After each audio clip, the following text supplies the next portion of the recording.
تو جس چارپائی پہ آپ بیٹھے ہیں وہیں پہ بستر کو آگ لگ جائے اسی وقت اسی وقت. اب وہ الماری جو آپ نے دکھائی ہے وہ بند ہے، لوہے کی الماری ہے، اس کے اندر کپڑے لٹکے ہوئے ہیں، ان کے اندر آگ. پیٹیوں کے اندر اگر بستر پڑے ہوئے ہیں، تالے لگے ہوئے ہیں، اس کے اندر آگ. تو یہ ایک ایسا خوفناک منظر ہوتا ہے کہ جس کو سن کے انسان کے رونگٹے کھڑے ہو جاتے ہیں. ان بیچاروں کے گھروں میں جو یہ واقعات ہوئے ہوئے ہیں، آپ ان کے دلوں سے پوچھیں کہ کس قدر خوف و ہراس تھا. تو الحمدللہ اللہ تبارک و تعالیٰ نے جو مجھے اختیار دیا، قوتیں دی ہوئی ہیں. یہ ایک کیس نہیں ہے، الحمدللہ بے شمار ایسے کیسز ہیں جن گھروں میں آگ لگتی تھی. تو اللہ تبارک و تعالیٰ نے مجھے وسیلہ بنایا ان گھروں کے لیے، اور وہاں پہ اب جا کے امن ہو گیا. ان کے گھر میں بھی اب الحمدللہ یہ ہے کہ جو لگ گیا، جو ہو چکا، اب اس کے بعد جو چیزیں تھیں وہ اللہ کے کرم سے کنٹرول میں ہے، سارا کچھ پکڑا گیا ہے. تو اب یہ گھر والے سکون اور آرام سے.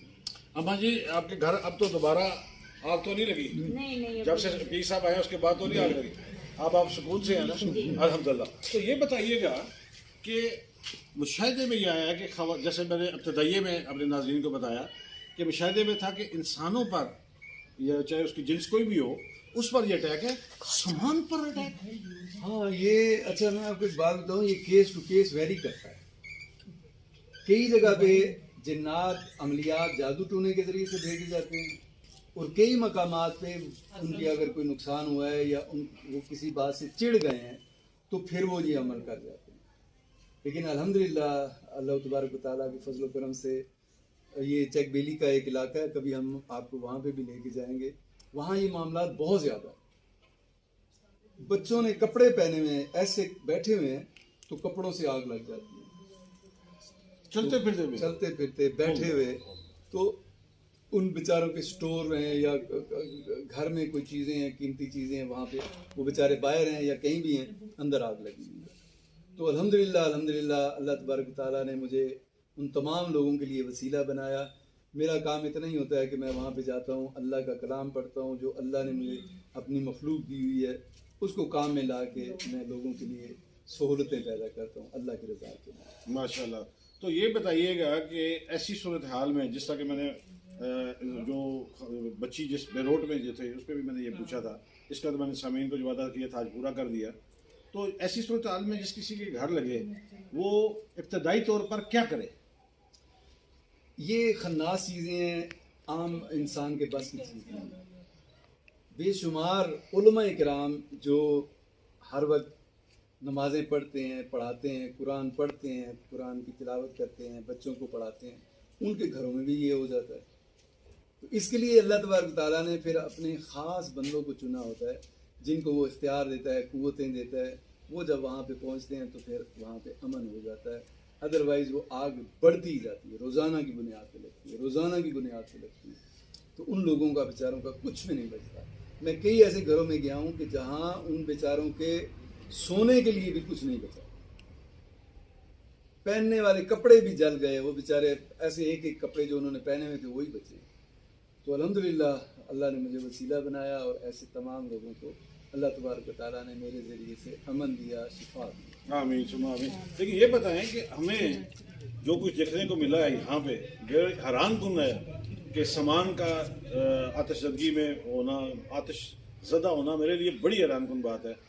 لیکن دیکھنا یہ ہے کہ کیا ہم کسی عام عامل مولوی یا کسی اور پیر جو کہ صرف اور صرف پیسے کے اصول کے لیے اور یا خود بھی پھنس جاتے ہیں اور لوگوں کو بھی پھنسا دیتے ہیں، اس طرح کے واقعات بھی ہمارے علم میں آئے ہیں.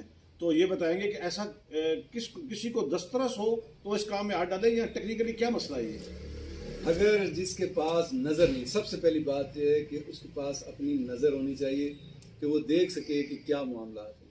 کیا یہ ویسے جنات کی شرارت ہے، جادو کے ذریعے سے بھیجے گئے ہیں، کیا معاملات ہیں. اگر اس کے پاس نظر نہیں ہے اور اس نے آ کے وہاں پہ عمل شروع کر لیا تو پھر وہ چیزیں اگر چڑ جائیں گی تو پھر مزید نقصان کر دیں گی، اور یہاں تک ہے کہ وہ جانی نقصان بھی کر دیں گے.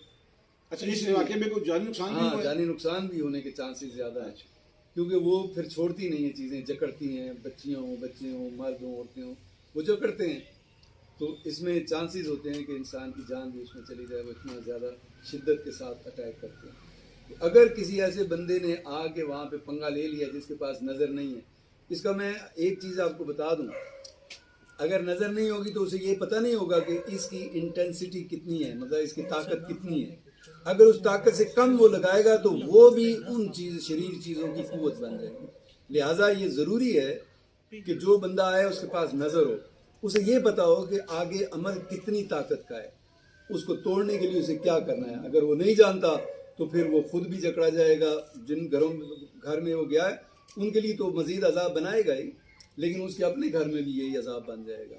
تو اس لیے اس کام میں بڑی احتیاط کی ضرورت ہے. اگر آپ نے کسی عام بندے کو بلا لیا تو وہ آپ کے لیے مزید تباہی و بربادی کا باعث بنے گا. بہت شکریہ. اللہ پاک پیر آغا جی سرکار آپ کا سایہ ہم سب پر قائم و دائم رکھے. اللہ آپ کو عمر خضر عطا فرمائے صحت کے ساتھ، تاکہ آپ جیسے لوگ جو ہیں وہ صرف نہ انسانیت کی بقا کے لیے بلکہ ایسی مخلوق کے خلاف بھی لڑنے کے لیے تیار ہو جاتے ہیں جن کو صرف اور صرف اللہ تعالیٰ ہی ان کو اختیار دیتا ہے، کسی عام آدمی کو نہیں دیتا. اگر کہا جائے، میں ان کی بات سے اتفاق کرتا ہوں کہ اور میں علماء کرام کے خلاف نہیں ہوں، لیکن وہ نمازیں بھی پڑھاتے ہیں، وہ تلاوت بھی کرتے ہیں، لیکن ہنر جو ہے وہ ایک کے پاس ہوتا ہے جس کا نام ہوتا ہے پیر. وہ خاص